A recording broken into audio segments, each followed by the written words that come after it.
Welcome everybody to tonight's Beauty Business Reset, episode 35. Have the pleasure of having my good friends James and Andrew on here tonight, and I am going to be presenting. Tonight's presentation is going to be about setting your numbers for the COVID crisis, and I'm also going to do a lesson on exit plans as a salon owner. I think it's really important that we speak about that. It's been a topic as of lately, not trying to say you're going to exit your salon now, but with this in mind, I think you need to start thinking about some of the strategies with regard to that.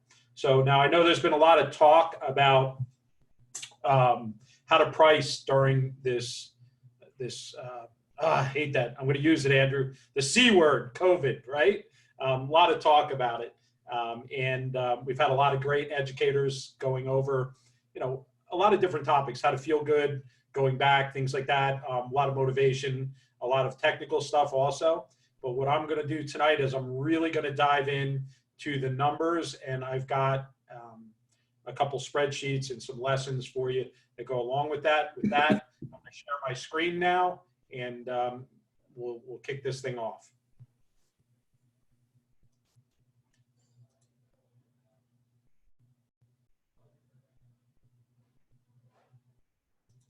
So the first thing I want to talk about is hourly pricing. Now, I've given this lesson. If you've heard it before, great. If you haven't, this is a little bit of a change.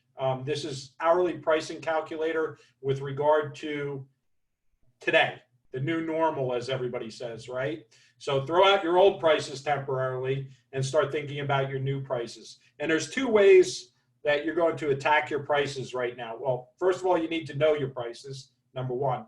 Second thing is you got to increase them. If you're not increasing them, you're going to get hurt during this. Now, whether you increase it built into your services or you increase it with a COVID care charge, whatever you want to call that at this time, it's a necessity. I know it's a necessity because I've already got salon owners that are operating and they're not doing this and they're saying we're getting killed financially, okay? You got to figure these numbers before you jump back in with both feet. If you're already in, then you got to get this straightened out. But if you are I'm going to say this weirdly right now, but if you're one of the lucky ones that has not fired up right now, you're not back in business, you need to take care of this first priority, period. Because number one, your customers are going to forget what your old pricing is. I guarantee you they have, okay? And number two, you've now got the new norm cost, and it's a cost. The educators in this group, we figured out at a minimum, it's going to be a 10% cost. And I've been doing even more number crunching, and I'm seeing it even stronger now that it's going to come out even higher than that. And I'm going to show you the reasons behind that. So I'm going to give this to everybody in the group tonight, along with a couple of the other things that you're going to see tonight. But I'm going to buzz through this. So this is a calculator, okay? So basically what we're going to do is we're going to take our total hours per week, right? We want our monthly hours. So in this case, the example is 234 hours that we're open.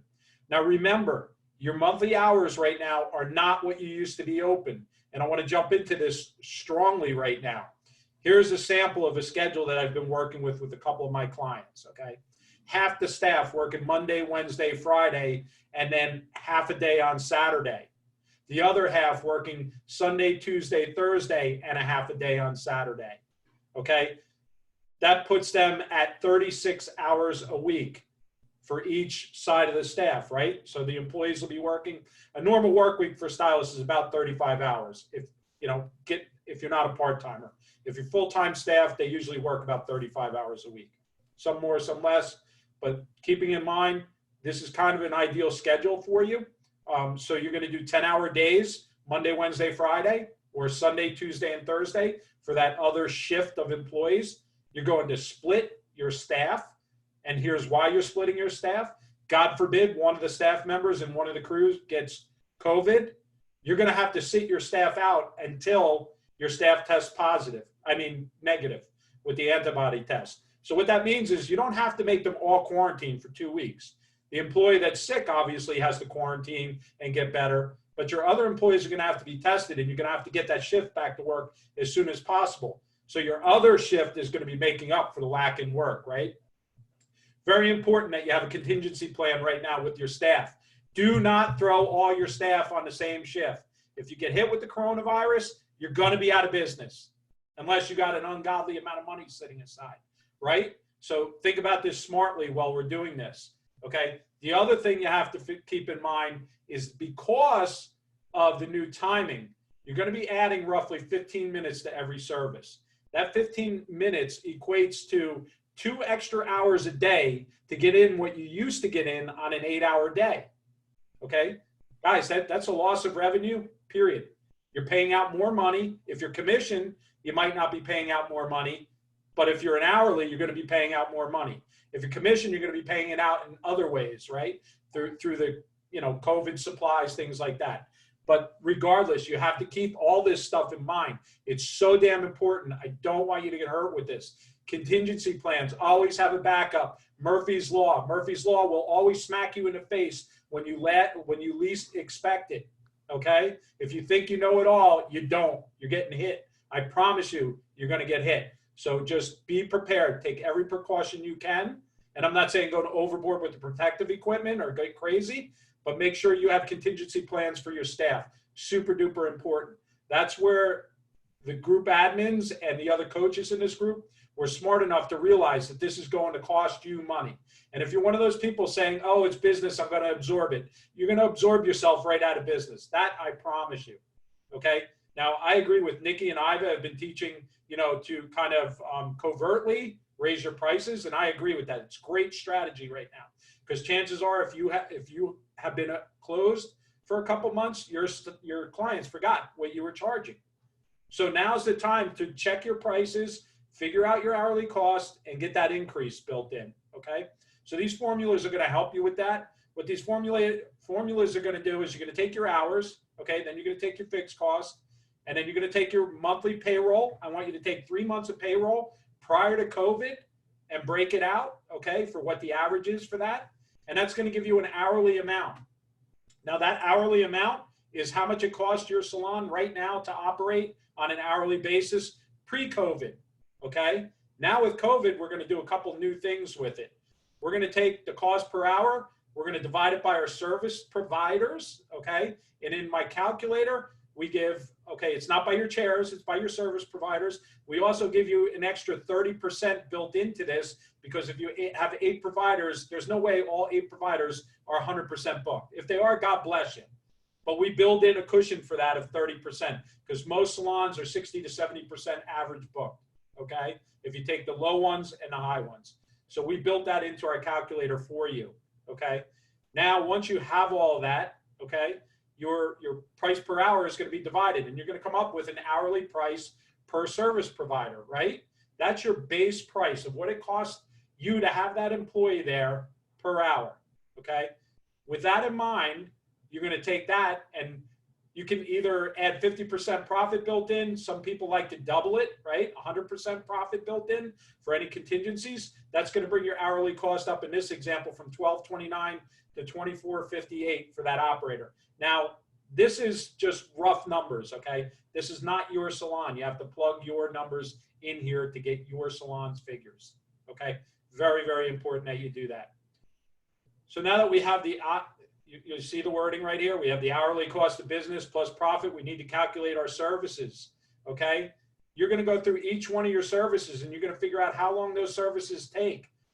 Your services are going to take 15 minutes longer now in your book. Make sure that you take those services and you add right now across the board in your point of service system, 15 minutes to every one of those services. It's either going to be called the shape up time, or you're going to add it into the service time, whatever your point of service system does. Super important. You're going to need that 15 minutes to clean before that client comes in to make sure that area is sterilized. You got your tools set and you're ready to go for the next client, greeting them at the door, things like that. I promise you it's going to be an extra 15 minutes at least, okay? So with that in mind, then we're going to take our formula, right? And we're going to come up with service prices such as a blow dry, a single process and a blow dry. We know that might be 1.5 hours of service. So we take our base price that we came up with and we times it times however many service hours that is. That's going to give us the bottom line cost for that service, okay? Remember, all services should be based on time. Some salons now charge on time. you need to know what your base price is, okay? And then you can work from there. If your base price is way below what you're charging in your market, God bless you, okay? But if it's not, you need to increase your prices like overnight, right now, okay? So knowing that that is going on, now this is a general sheet. I'm going to actually give you a calculator for this. We got $36.87 as our base price, right? Now we're going to add in another 20% for slow operators and or COVID product waste. Okay, we said 10%. I'm running the numbers. If you're going by a percentage, it's going to be 20%. If you're going by a straight dollar amount, $10 an hour should cover you. And I'll show you why in a minute. Okay. So again, this is only an example. Every salon is going to fluctuate back and forth. Another formula we could use we could call it a COVID compliance charge to make it sound like it's a government charge. Another way of wording it, right? We could look at it like this: our base price plus the COVID charge. So our base price is $36.87 that we came up with up top. Then we add the COVID charge in, right, on a straight ticket amount. Keep in mind, the COVID charge must be at least 10%, preferably 20% of your base price, not of your service price, of your base service price. That's a very important distinction. If you're already charging plenty above your base price, you're okay. I still want you to charge at least another 10% on top of that for COVID. That's my teaching. You don't want to listen to me, you don't have to, but I promise you, if you do this and you implement it, you're going to be in much better shape than the competitors who don't, because they're probably going to go out of business. Okay. Like I said earlier, it's going to set you back a minimum of 15 minutes per client, and the cost of your disposables, your lotions, your cleaning, all your masks, all of that stuff. Very important. What I said earlier. Okay. Where we used to be able to service 8 or more clients in an 8-hour shift, we're now having to work a 10-hour shift to service that same amount of clients. Do not calculate on chairs, calculate on service providers, okay, to get your costs. And I see a ton of questions coming in. I'll jump to those in a second. Right after I show you our calculator sheet, we're going to take some questions for this before we get into exit plans for salons, okay, salon and spa owners if they want to sell. Not now, but you have to think about that at some point. So that is a basis of, and I'll share this with you, how to calculate your prices. I want your mind to start thinking like this, okay? If you're currently working on your pricing strategies, okay? Let me pull up the calculator I built for you. Give me a second here, gang. Okay, so today, thanks, Andrew, because you made me do it in like, well, this is exactly what everyone needs. Exactly. And this is, so today we came up with this, right? So this is pricing during COVID. This is an automated calculator for what I just spoke about on the sheet. And I'm going to go through it, and you're all going to get a copy of this after the class, okay? First thing you're going to do is list your total expenses for the month. These are all your fixed costs, your rent, your utilities, all your supplies, all that great stuff, right? Then the second thing you're going to do is you're going to input your payroll average over a 3-month period prior to COVID. So what I want you to do is take your last 3 months before it slowed down, come up with an average payroll for each of those months, add them all together and divide them by 3. Very simple stuff. Come up with an average payroll per month. Put that number in here. Then I'm going to do total hours per month. This is going to be your total hours now with your split shifts or whatever you're doing in the salon. You need to know your exact hours. How many hours are you open? Not how many hours your service providers are booked. How many total hours your salon is open with the new shifts.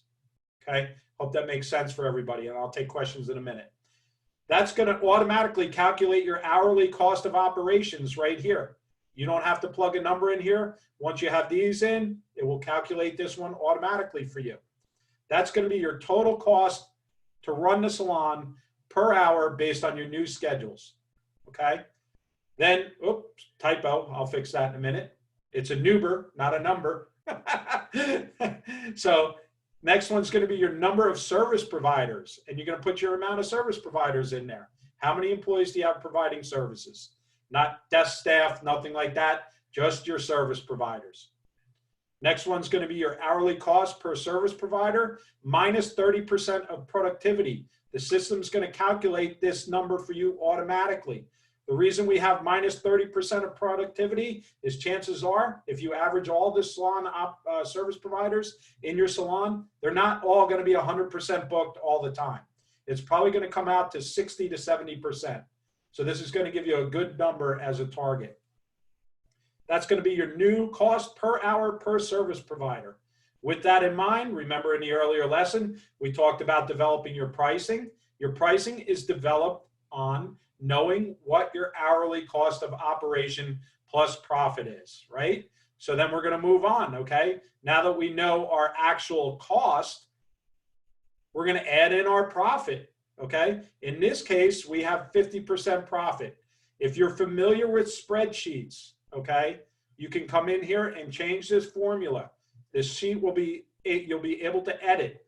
So up here we have K26 times 1.5, which is 1.5 times the price of this, okay, which is 50% profit, is $34.88 now as your base price. Now we're going to add our COVID charges in for our hourly base price. They will automatically calculate for you. Here's a plus 10%, a plus 20%, a plus 25%, and a plus a flat fee. Now remember when I said a $10 flat fee an hour?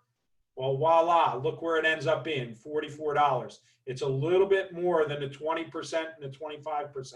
If you're doing it by a percent of increasing right now during COVID, this is where you should be, in this 20 to 25% range. If you don't want to increase on simple services that everybody knows the price of, then don't.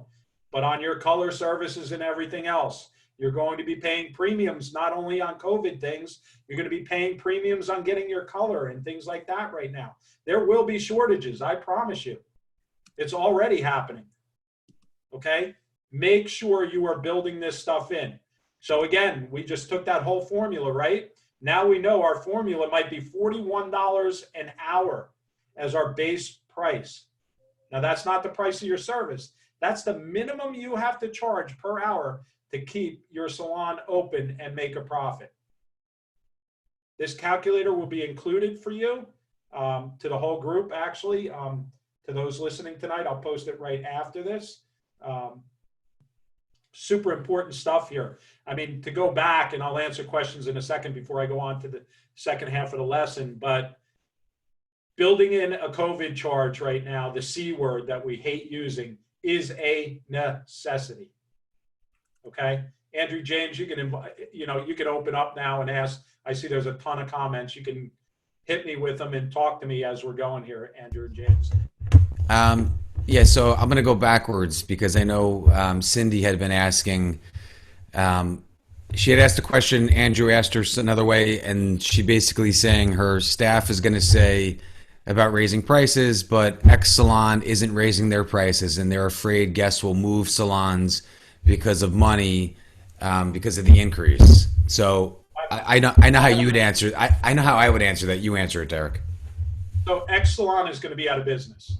Yeah. It's that simple. There's no freaking doubt about it. And X salon is going to be the same salon that puts all their staff on all at once without splitting shifts, cuts corners on safety procedures, doesn't take care of their pricing properly, and is probably going to go out of business. Derek, that and Cindy and Cindy answers that. She said, I can't rest on that. They won't be around in another year. Many aren't looking a year out, which that is true.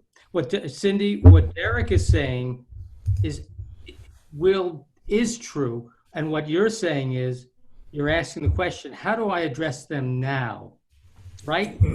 So I would answer the price increase by if you believe that people simply shop on price, if your hairdressers believe that, then I think you have to dig in a little bit more deeply and ask them, do you believe that someone's going to leave you based upon price? I mean, dive in there. And so is price the only value that you, meaning the hairdresser, are providing them? I mean, that is, So Andrew, I'm going to jump in here yeah, for a please. second too, because this is an important thing that goes way beyond pricing, right? Yeah, It goes, absolutely. it goes to culture. And if your Mhm. salon, if your stylists are devaluing what they do, especially during this, you need to get them together and not beat up on them. You need to reinforce that they are awesome and they are going above and beyond and they are setting the example for the salons that are not. And by doing this, that you are setting an example on how to run a salon. And you can share these numbers with them as to what it costs to run a salon. Okay? Adding 15 minutes a day, 2 hours a day across the board times 10 operators is 20 hours extra a week that you are paying out. Now, if you went to your operators and said, would you like me to pay out 20 hours without any income on it? Would that make sense as a business owner? And I don't care how smart they are in math, they're going to say that absolutely does not make sense. So you know what, too? I think the root of the problem, Derek, is that every time that, especially with our group, every time we talk to salon owners, they should have been raising their color prices or cut prices or both every year, even incrementally. So what happened was you go through something that those we won't speak of in terms of virus anymore, but you go through something like this and you're like, shucks, I was going to raise my prices April 1st, but I didn't. You probably were like 3 years behind in a price increase. So use the time, like Derek said at the beginning, where, hey, you've been closed for those few months, or I think it was your Nikki that you quoted on it. They don't really remember what the pricing was, and you're going to have to modify services anyway. So get it back together. Nikki and Iva were 100% dead on with this. If you are going to increase your prices, now is the freaking time to increase your prices because your customers will forget. Pull it down, put the new prices on the website, put them in the salon. Don't call them a COVID care charge if you're comfortable with that. Get your prices where they need to be. You should have already known what your base hourly operating cost was, right? And adding 10% in right now is no big deal. No one is going to flinch at it, I promise you. So the couple owners I have that reopen, I shouldn't say no one. Out of 800 emails, they might get 2 people complaining. You know what? Let them go somewhere else. Yep. Okay. Well, listen, presumably you may take half the amount of clients. So,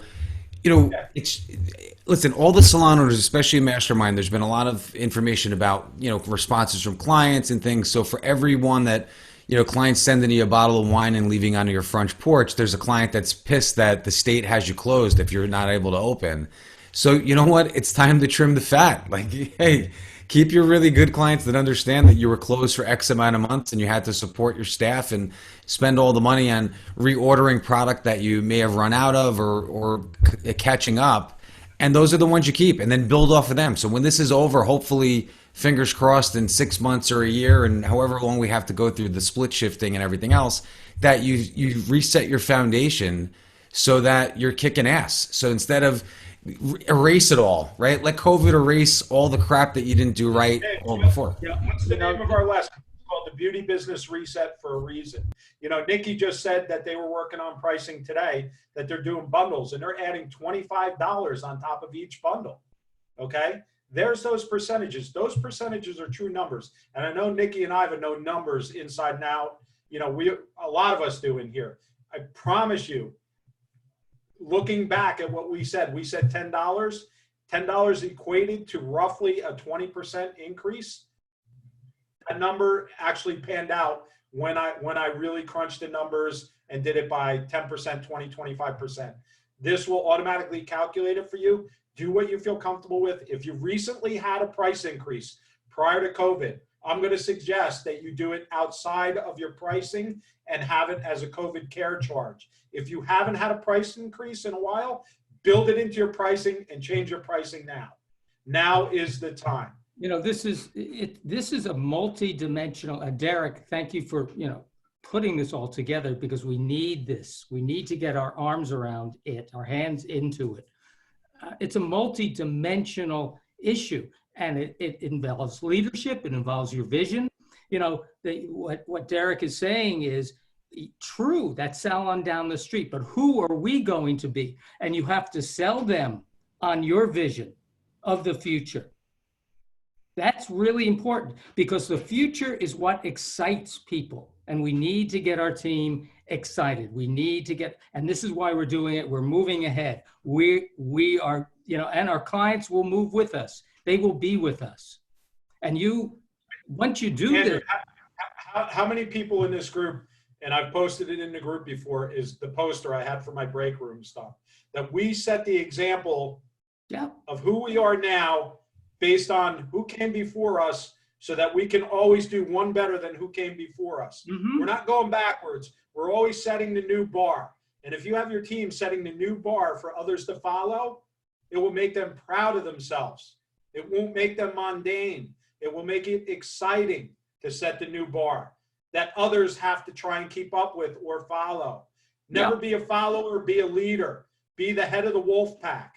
And Patty says, keep on believing, because hairstylists always agonize on price increase. Sure, because it's coming out of fear of losing. Correct. Yeah, and Nikki Lee's on. Nikki and I have both had dueling comments. One's in one and one's in the other. But Nikki said that so many stylists equate their pricing to customer service as added value. It doesn't really belong there. It's not. Your pricing isn't based on your customer service. The cost of doing business. And I've was saying about this way, grocery stores are raising their prices along with every other place. And that's the thing, is your suppliers may say, hey, let's let the salons open and not change pricing. And guess what? 2 months down the road, they're going to want to recover what they lost too. So your prices are going to go up and you just missed the window. Now your clients, you're scrambling around trying to get everything done. And now they're like, Derek's raising his prices now after he just opened?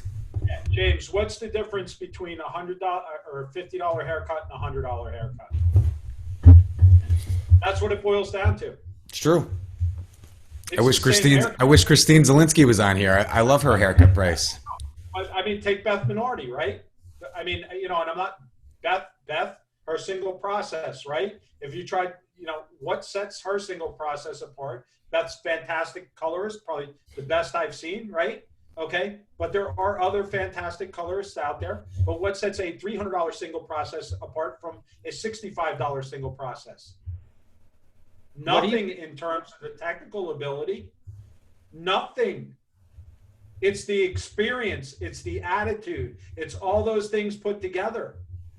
And until you get that as a salon owner, you are failing yourself and you're failing your team. This is confidence. This is, and Exactly. I know this, we're stepping into something. We are stepping into something that we don't know about. That's fine. But it's our confidence that we're going to come out the other side, because we are, and you're doing the work now. You do the work now, you will more than survive. You're going to thrive because you're doing the work necessary. And as you do the work, you gain the confidence. And as you gain the confidence, your team gets the confidence, and you lead them through this, they're going to prosper. Listen, and this is, I have to say this, what do they say? That things never will be the same again. That doesn't mean they're going to be worse. Well, and it's funny. Now, Andrew, you read just what you said. Doesn't mean they're going to be worse. Read the last comment Patty just made, because that speaks directly to what you just said. I still stand on most clients will come out with more money. They've been home, no vacation, no Starbucks. Yes. Guys, there's lines at Dunkin' Donuts right now for a freaking reason. Okay? Did Dunkin' Donuts lower their price because they want more? No, they didn't lower their price. It's demand. People are going to be demanding social interaction again, demanding to get their hair done again. Okay? Be the leader. Don't be the follower. You're in this group for a reason. You're in this group to lead the wolf pack, not be at the back of the wolf pack, because those are the ones that get eaten. And the deal with prices is you have to do it, because if you don't do it, you're really up the creek without a paddle. And your stylists get to be right in their fear. Andrew, pray, right? There's no basis for the fear. Right there, right? I mean, you couldn't have said it any better. We're giving everybody the tools to show them logically why they have to. If you don't, then your fear is overtaking your common sense. Just remember something. This is logical, and people don't move on logic. They move on emotion. That's why you have to lead them. No one's going to move. Well, it's logical. That doesn't move me, and it doesn't move your hairdressers. And when they're living in fear, you have to show them a future. You must do that. That's where the action comes in. That's the 100%. action. Andrew, as owners, okay, for everybody that's in here that's an owner, I want you to know this. If you live in fear, your staff lives in fear. Yeah. Okay? If you lead by example, which is even if you are in fear, they're still going to be staring at you for an answer. Okay? You have to be able to come up with that answer in less than 2 seconds, whether you fear it or not. So use the 2-second rule. Jump in before your brain catches up with the fear. Okay? Super important rule. If I could teach you more than any business lesson, the most important lesson is do it before your fear catches up to it. Yeah, I mean, that's really the truth. That's the truth. And we don't You know me, Andrew, I speak from a Marine sense, right? So I had so many lessons that taught me that. When I got kicked in the ass out of a perfectly good helicopter to jump out at a couple thousand feet, right? So, I mean, yeah, that's the example. The gunnery sergeant kicks you out the door before you have time to say, I don't want to do this. You're gone. You're in the air. Do that. Use that as an example. Ever build your wings. And the old saying, build your wings on the way down is a super important lesson, right? So jump into the cause or the fear, put it right out of the way, and then build your wings as you're falling. And they'll rise you up above the rest. It's such important lessons. But going back to this pricing, guys, our staff, all the coaches in here have spent a tremendous amount of time. Nikki and Iva with us, Steve Gomez, all their numbers are dead on, okay? If you're not doing this, I'm sorry to say you're going to hurt yourself. You're going to hurt your staff. And your staff depends on you to take care of their families. And your family depends on you to bring in an income, okay? So make sure you do this stuff. Use your brain, okay? That's with regard to raising your prices during COVID. I'm going to jump into the next lesson, and then we'll take more questions in the end, okay? So the next lesson I have for you tonight has been a constant question over a little bit for a lot of owners, and I don't want to say it's inappropriate to say it right now. I don't want you to think of an exit plan right now because of the COVID thing, but I want you to start thinking of an exit plan for your salon or spa as an owner. It should have been done on the first day you open. Now, I know that sounds weird to think of it like that, right? But realistically, you're always building your business for an exit plan, right? You're either going to pass it on to your family, you're going to sell it. There's so many different things that can go on. But the exit plan you don't want is failure, where you have a yard sale or what people call a fire sale, where people are just coming in and buying your furniture, you didn't sell off the business, your employees scattered to the wind. It's the worst case scenario. So put that on the bottom of your exit plan. Put a good exit plan on top as your strategy, right? What is that exit plan? Am I going to sell? Am I going to build a business to pass it on to my daughter or my family, whatever the case might be, right? Or am I going to sell to my own employees? Am I going to create a stock ownership plan and I'm still going to own a piece of it and get residual income? Now, there are two types of stock ownership plans, which I'll go over in a second as an exit plan. But I love Nikki's comments. They're cracking me up. I'm watching Facebook, James, trying to keep a straight face. So anyway, Nikki, stop. I'm trying to concentrate. So with exit plans, guys, it's very important that you start papering an exit plan for yourself now. Doesn't matter if it's in a year, it's in 10 years. Okay. I want you to paper it. I want you to put it on your dream board of where you see yourself when you exit the salon or spa. And by exiting, it could be, like I said, you might still own it and collect a small residual income. Well, you have stock owners, right? So I'm going to go over the two most important things. Selling. I get this question all the time. If I'm selling my salon, what should be the valuation? And I'm going to give you this formula, and it's a simple formula because I actually used to sell commercial real estate. So it is 1.5 times to 2.5 times your profit. Not what you bring in a year, it's your profit. So if your salon has got zero profit, your business is basically worth zero except for the fixtures and inventory, what they call FF&E. Okay, so that's the valuation. So if your profit's $100,000 a year, chances are you can get $250,000 for the business plus whatever you paid for your fixtures and inventory. So that might be, you know, all your chairs, all your build out plus the inventory. It might be another 100, 150,000, 200,000, whatever it is. But that's how you value a business for sale. Okay, that's the simplest formula. Again, it gets back to market conditions too, what someone's willing to pay. In a great market, people are willing to pay above that. But as an industry average, it's 1.5 to 2.5 times your profit margin plus fixtures and inventory. That's if you're selling. Okay. Now, some they're not sneaky, but creative ways of selling your business without selling it is called Esops and what's the other term? Kesops. So Kesops are key employee stock ownership programs, and Esops are employee stock ownership programs. What that means, okay, and this is kind of important to pay attention to. Key employee program is where you might sell to 2 or 3 of your key employees outright, right? You're going to say, hey, Mary, hey, Philip, and hey, Andrew. Oh, we'll throw James in there too. Hey, James, you know what? I'm thinking about selling, but you know what? You guys are the business. So what I'm going to do is I'm going to give you the ability to buy the business from me.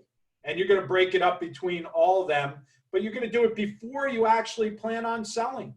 You're going to give them skin in the game based on a percentage that they put into the business. And that can start off small and grow as they pay in. If they have all the money in the beginning, they can buy those shares all at once, right? Now, you could sell all those shares, 100% of the business, or you could sell 49% of those shares and still control the business while they run it for you. And you just collect a percentage on the back end. And we've got some legal sheets that are going to follow with this, how to do that. Pardon me, how to do that. So that's key employees. An ESOP is all your employees getting a percentage in the business. And that's set up by a lawyer and your accountant. Okay, so basically it's like some of these airlines that have their employees where it's employee ownership, right? So, and there's multiple ways you can have them buy the ownership. They can get stocks by the time they're with the company, vesting, or you can reduce what they take in their percentage and give that to them as part of their buy-in to the business, or they can contribute on their own a monthly amount to buy the stocks in the company, right? And the company is run by a corporation that all of them are members of, okay? And this kind of gets into legal stuff. It's a little bit different than forming a group of key employees who control things individually. A key employee program can be done under an LLC, and they're called unit ownership. So they can own units or portions of the business, and it's not actual stock. So that's the difference between the two programs. They're great exit programs if you are thinking about exiting, okay? And the reason being, if you think about your exit plan way up front and you start implementing these things over the course of time, it's going to allow employees to have skin in the game. And if they leave early, the money they paid in, guess what? Reverts back to the company. So it gives them an incentive not to walk out with their clients. So these are some things I want you to talk. If you're thinking this route, I want you to talk first to your accountant about the information I provide you. And secondly, if your accountant says, here's how we're going to technically set it up, then your lawyer is going to set up the actual contract for the employees of their buy-in, what it equates to, all the legalese. And it's not expensive to do this. If your accountant and lawyer charge you more than a couple $1,000 bucks, get a new accountant and a lawyer. Okay? That is some of the exit plans that I wanted to talk about tonight. There are other ones, but I've seen this as the most creative lately, is these employee stock ownership programs and the key employee stock ownership programs. I think it's brilliant ideas to keep your employees vested with skin in the game, in the business, especially going forward in this crazy climate. If you want to sell outright, by all means, you can sell outright, right? And there's some ways of doing that. You might want to sell to one key employee. You might want to get into, I think it's a 501, not a 501 plan. I'm trying to think of what it's called, but it's when a foreign investor buys your business and they get a visa in the United States. And you could just type that in Google. Foreign investor buys business visa. And there's a whole program for that. They have to spend a certain amount of money on a business in the United States and they get a visa. And very popular in Florida. Super duper popular in Florida. Why it hasn't spread out all over the United States, I have no idea, but very popular selling plan. So there are a lot of options on the board. What I can tell you is if you get a business broker, don't let the broker charge you 20 or 25%. Keep them 10% or below on the business sale. It's negotiable with business brokers. If you're going to sell, there's multiple places you can sell to. Keep it confidential. You don't want your employees to know you're selling until you are actually on the verge of possibly penciling a deal, unless you're doing an employee stock ownership program. So those are some of the exit plans I wanted to go over with you tonight. I'm going to share some sheets with you that I provided, that I have. This is the legal document we have, transferring your company to key employees. Okay, a white paper we have written up on this. We also have, let me see if I can pop it up here. So we have key ops and key employees and ESOPs. We have a whole written breakdown of it for you. We're going to provide all this to the group also tonight. That's my lessons for tonight, guys. If you want more detail, obviously you can consult with me. I don't want to keep you on all night tonight. What I want to do is I want to get into conversations with the group before we sign out tonight. You know, I'm not one of those hour-and-a-half speakers. I get to the point, I answer your questions, and we get going. Right, James? I know nothing. I know nothing, Andrew. I just work, Andrew. I just work here for free, but I work here. Right. Hey, Schultz. I have to give credit to the Facebook crew today, which a lot of them are our past educators, because they've been in a really, really good mood tonight. So I think that they're happy that you're on in shorts tonight, Derek, because they're all ribbing each other and having a grand old time on a Monday, and it's really, really nice to see them doing that. Hey, listen, we all had a rough couple of weeks. I'm glad everybody's having a good time. Facebook's been a lot of fun. Not that Zoom, you guys have been great. So let me stop my screen share so I can jump in here and answer some questions with you guys. So the answer, I couldn't see all the questions while I was on. You know, I just noticed that it doesn't give you the chat while you're sharing your screen. Anyway, guys, you're going to get all this information. I'm going to post it in the group tomorrow, along with the video, and it's all yours for free. Again, that's why we're here. I want you to do things right going into this and not get confused by, well, there's too much cannon fodder out there, right? You got to front sight focus. You got to narrow your beam of attention right now and concentrate on the things that matter. If you are not concentrating on your pricing right now, you're going to be in trouble. Your pricing is the number one lesson. Out of all these lessons we've learned in a group, aside from protecting yourself, I want you to concentrate on your pricing right now. It's probably the most important thing you can do for your business. Nikki said the Zoom group's asleep. Is that because the Iva's in it, Nikki? I'm going to get them going against each other. Watch. No, Iva moved over to Facebook. Oh, okay. Anyway. Hey, listen, I'm glad you two are having a good time, because they've worked tirelessly, and I hate to say it, if anybody's on Nikki or Iva's Facebook lives, you guys should leave them alone a little bit and read the comments before you ask the same question 19 times, because I just have to text her later on and say, oh my God, just tell me what you were trying to get out, because they asked the same question, but poor Iva's email. I would just told Nikki, settle down. So anyway, guys, this is so much fun. I love this stuff. So getting back to the lesson though, let's get questions in that you have over. First, let's go over questions on pricing. So pop them up in the Facebook group, pop them up in the Zoom right now. Any questions you have with regard to what I showed you on pricing. James, which one are you watching? I'll watch the Zoom. You do the Facebook? Yeah. Give that a second. Anybody? Oh my God, Nikki and I are too funny. Aaron, my friend Aaron Sartan from Iron Studio in New York wants to talk to you tomorrow, Derek. So she's looking to do some things. So, Aaron, hit me up offline. I'll give you Derek's contact info. But no, otherwise, nothing. Everybody, they kind of.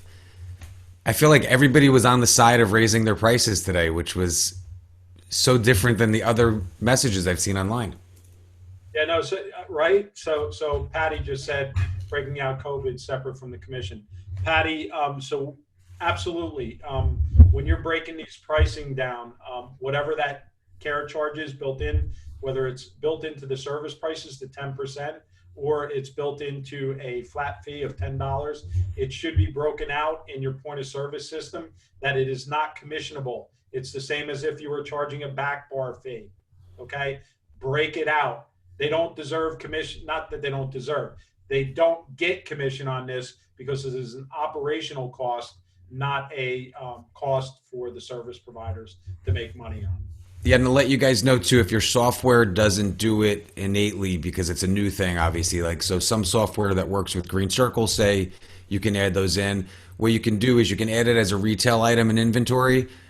Just remember, you're going to fakely add, you're going to say there's 500 COVID cares, bottles for sale type of thing. And when they check out, it can add it on. And if your software doesn't do great reporting, it'll still partition that when you do your regular reporting so it won't affect your payroll. So Lauren asked, do you think a COVID charge could imply we haven't been sanitary? So no, I don't think that, but it's how you word it, right? So we've had a bunch of different wording things in here. One of the things you could put, and this is you could put like the airlines do, right? So it's a COVID compliance charge. Compliance means it's mandatory by the government. And it is. I mean, you're not lying about that. Some of these things that you have to do are mandated by the government. So one thing in business that I've learned over a long time is that if you can blame it on a third party, just like a politician, always do it, because it takes the weight off of you onto a government entity. So definitely do that if you can. Okay, that's to answer that question. Kelly just banged out a long one. What's this say? Let's see. Reserve. Yeah, so these COVID charges, this is important. And Andrew and I talked to a credit card company the other day about segregating funds. Okay. And there's a good book on this called Profit First. Okay. If you haven't read Profit First, get out and read it tomorrow. If you don't read, then download it on Audible. One of the best books you can ever read. And here's why. To simplify the whole book, open multiple accounts for multiple things. What I mean by that, you might have 4 or 5 bank accounts and you segregate your payroll, you segregate a portion for COVID, for your backup, for all those different things. It's kind of, if you think about it, if you're older, okay, some of you are not. If you're older, a lot of people used to keep a little cardboard box. Okay, in that box, they would have little dividers and they would put cash. This is for food. This is for this. This is for that into the dividers. That's exactly what you want to do with your bank accounts. Okay, and super important. I promise you, if you read Profit First, you will not be disappointed. And I'm not pushing it because I know the author or anything. I totally believe in the theory behind it of taking money and putting it into different spots and keeping it there and not using it for other things. No, that's the important thing. You have to discipline yourself to use it for what it is sectioned off for. At the minimum, you want 3. You want your payroll account, you want your operating account, and you want your savings account. 3. Yeah, that's a good way to look at it. I mean, that's the easiest way to look at it, Andrew. Yeah. Mary said she's too young for that. Mary, I don't like you anymore. Derek, I think you just said I'm old. and I never heard of those boxes. Well, I guess I'm old then. I guess I hung out with the old guys on the block, And, right? and maybe So, maybe because the author of Profit First is from New Jersey too. So, you know, I didn't even know that, Andrew. yeah, he is. Yeah, and That's Anthony funny stuff. DeFranco says a tax account. Thank you, Anthony. Yeah. Yeah.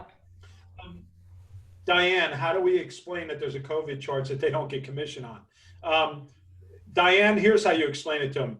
You want commission on that? Then I'm charging you a back bar fee for all the supplies that we spend on COVID. And it's going to be more than $10. That's all. That's the thing too, is that for those of you, I know we have a lot of people localized to our area that haven't opened yet, and we don't even have a date, but you better get in line. Derek posted a couple of really good places to get PPE for the weird stuff. That's my specialty. You need infrared forehead thermometers that are touchless and touchless sync handle. I got it all. I got a contact and everything. But reach out, because you have to start to plan this now. Because if your stylists are going to, so say you're a 6-chair salon or with 8 stylists and you're only running 4 on the floor, they're only going to see X amount of clients a day. That's what everybody's saying. Hey, they're only going to see 6 a day. Okay, 6, 12, 18, 24. That's 24 disposable masks for those clients for one day. Now, say you're open 6 days a week or 7 days a week, you're going to need a 30-day at least supply in case there's a shortage. That's like 700 masks you're going to need. Well, at $1 a piece, that's $700 just the disposable masks before you did any sanitizing stations or anything else. So you guys have to really start to plot.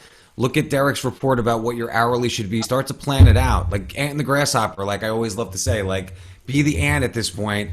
Suck it up. Depression is over. It's supposed to be nice tomorrow. Get outside, take a breath of fresh air, have a shot of bourbon, and get down and do your numbers. Guys, somebody just said area dependent on back bar charge. No. Okay. No. I was in labor relations for 20 years. Okay. I know labor law. Okay. Here is the difference. It is just semantics. Yes, you cannot charge a back bar fee after the fact. You cannot deduct it out of their pay. You can calculate a back bar fee prior to calculating pay. It's just semantics. So they get their commission based on the service, not on the service and the products. As long as it's in writing. Would you stop with the Joe Biden stuff? Anyway, so it is semantics, right? So in this case, okay, this is a product cost that you're not going to absorb and then let your stylist make commission on. Okay, you don't have to call it a back bar fee. It's just a product cost, a cost of doing business that you are not giving them commission on. Are you giving them commission on a tube of color when you buy a tube of color? No, you're not. Okay, you're not. So as long as you calculate this outside of the normal pay, you are completely legally compliant. If you deduct it after you calculate their payroll, in other words, they made $1,000 a week, I'm deducting $10 per service, and here's your pay. That's illegal. That's a deduction. Yeah. It sounds stupid as hell, the semantics, but the semantics are the semantics. If you say, this is the cost of a service, this is how much the product cost is, this is the service fee, I'm calculating your commission on the service fee, and this is what I'm calculating your paycheck in, and it's in writing, you are 100% legally compliant. I want to address something, Derek, because someone said, and I don't know who it was, about depends on the area, right? What you do. I'm going to submit to you as a person who has run salons in nearly every state of the United States, okay? That I was told a zillion times that it's an area thing. It's an area. There are no area things. It falls under the Fair Labor Standards Let me Act. just say, an area thing is our little ego telling us why we don't do something. That's what an area thing is. It's our heads. There are no area things. we can carve out what we want. When I say carve out, we can create what we want. Don't worry about the area thing. That's that little gremlin. Why I can't do something. You can create. We are creators. Please, guys, don't let that So stuff Andrew, stop you. I used to say to my Marines, okay, don't tell me why you can't do something. Tell me how you can do it. Exactly. If you can learn that in business, it's a perfect example. Don't tell me why you can't. Tell me how you can. Okay. And how you can is looking into, if you're at Patty's just said to explain it again, to be legally compliant, you have to have it in writing that charges are taken out before you calculate commission. Okay. If you calculate the commission and then deduct the charges and don't have it in writing, you're going to be screwed. It's a stupid thing. It's just semantics, but that's what makes you legally compliant.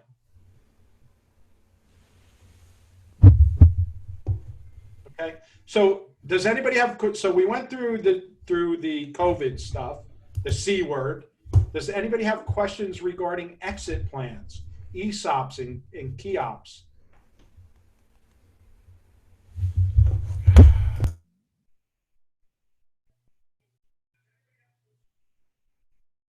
I know there's a little lag on Facebook. So how about you guys in the Zoom? Any exit plan questions? Crickets?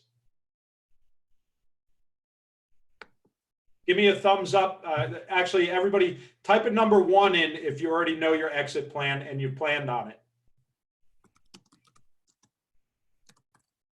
Type a number 2 in if you haven't.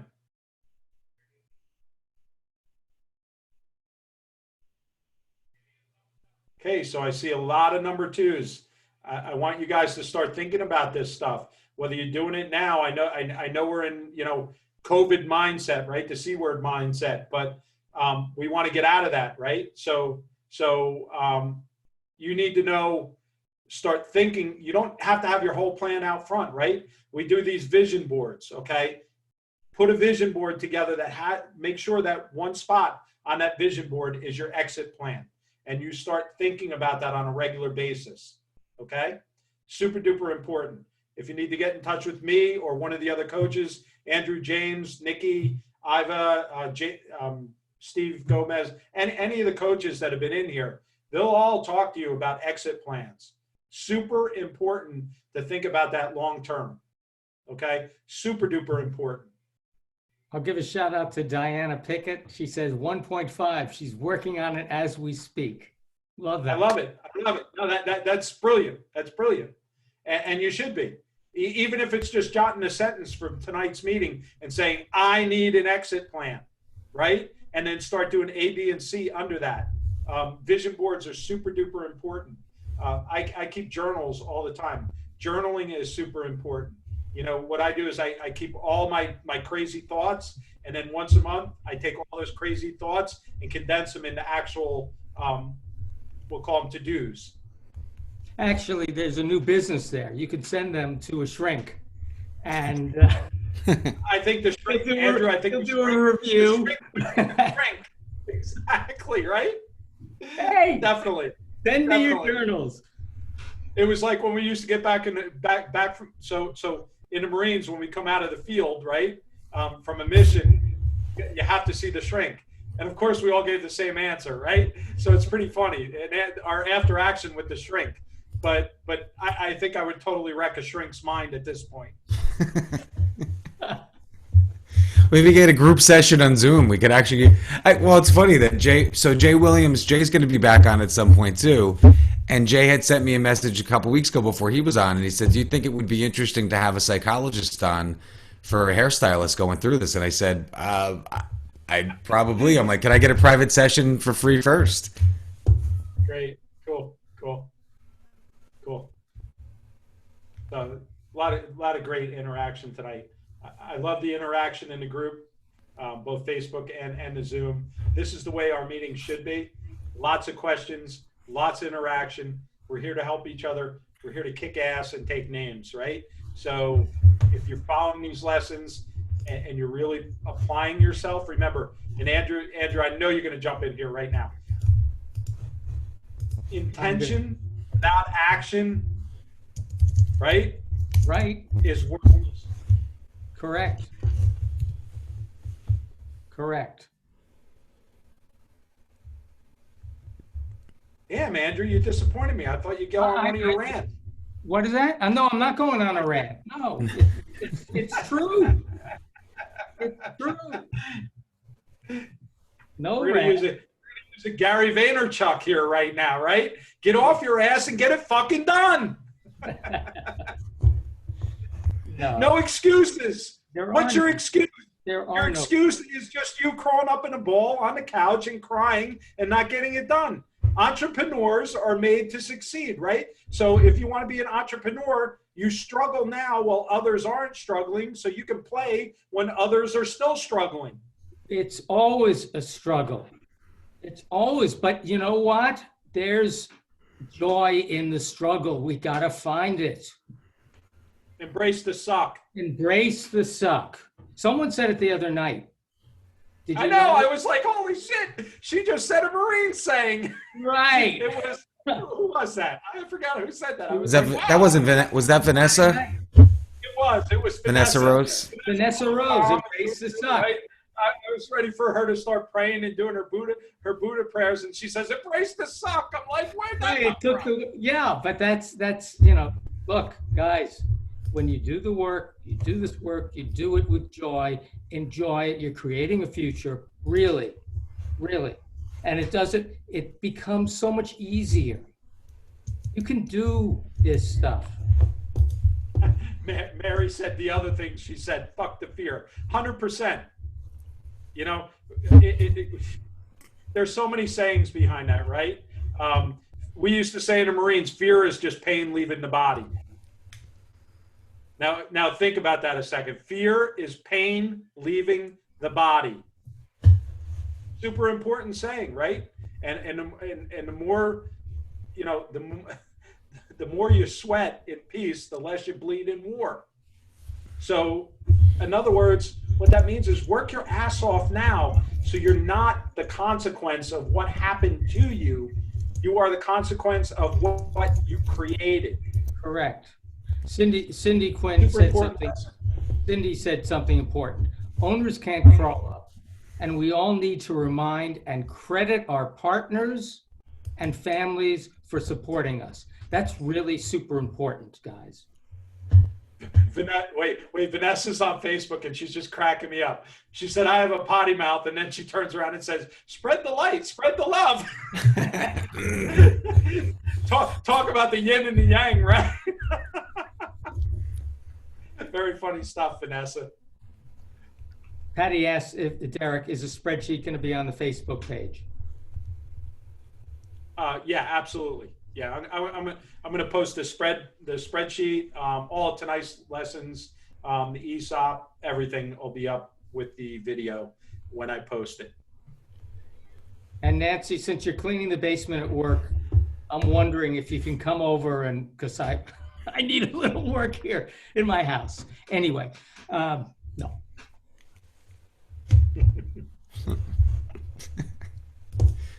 Yeah. The stuff will be up on the group tomorrow. People are asking when it's coming up. Nancy. Gotcha. Yeah.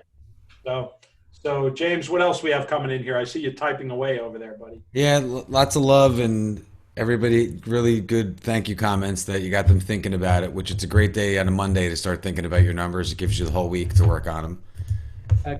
Carol asked, do we evaluate businesses? Not as we do not, I don't, and I don't believe Derek does as one of those folks who does officially evaluate business, but we know we can evaluate your financials and let you know how you're doing. That's a whole different thing. And we do that when we work with people because you need to know. Yeah, absolutely. Cindy, thank you. So let's get some last questions in here before we kick it off for the evening, because I'm going to try and keep it down to the hour and a half with questions. So guys, any questions with regard to, let's go with the COVID charges first and knowing your numbers. And secondly, with exit plans for your business. One last chance before we jump out tonight, get some last minute questions in here. It's been exciting. I'm really enjoying the interaction tonight, and I'm sure James and Andrew are also. So what do you have for us? Let's see. Nothing coming up on Zoom. Everybody looks good. Just give Facebook another 30 seconds for that lag. Yeah. Lots of good nights and love and appreciation. Perfect. I'm not going to keep everybody then. With that, great evening. Really enjoyed the interaction from everybody. Thank you. You were great. Thank you. Well, thank you guys, and more importantly, thanks to the audience. Thank the audience. Thanks for coming in here tonight. Thanks for participating on a regular basis. We love it. Just stay on it. Stay on it, guys. Don't just listen to this. Take the actions after the fact. After you hear this stuff, we love all you guys too. Thanks for all the love. Appreciate it, and stay safe out there. And we'll see you Wednesday evening. Sounds great. Good night, guys. Good night, Derek. Good night, Andrew. Good night. I'll see you Wednesday. Thank you.